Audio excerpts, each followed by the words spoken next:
Bueno, eskerrak emotia, Mantxategiko kontzertuan egon zinaten danoi, Azkaiter Pelosen kontzertua ikusten.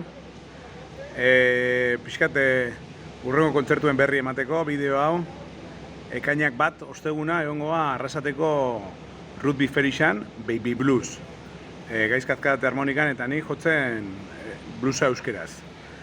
Gero ekainak 3an egongo Azkaiter Pelos taldeakin, talde osuakin labegaraietan antolatzen nahi dan bertako skateparkan aniversarixuan. Oindela urte bete intzan obra dana, eta trukusikin skate elkartiakin, eta egongoa gainean artista batekin asko ilusio handixo itzen dozkuna asko gustatzen jauna, Kapokin batera egongoa, Azkaiter Pelos talde osua jotzen, ekainak 3an.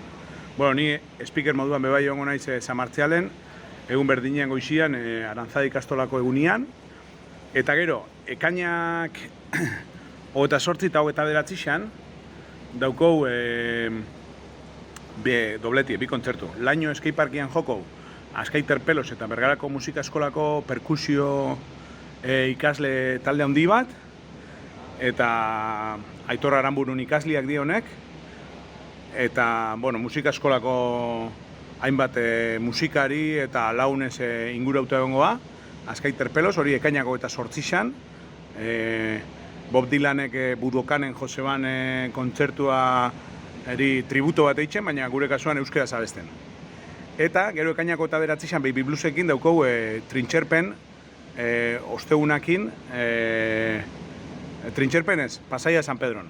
Han Begiaundi taberna kanpuan, bertako jaixetan. Eta bueno, gero uztailean daukou boluko jaixetan bebai egongoa, eta bueno, kontzertu pila dauzkogula, eta bueno, musikan olatuan sartuta garela. Eta hori, haupa Baby Blues, haupa Azkaiter Pelos, egurra!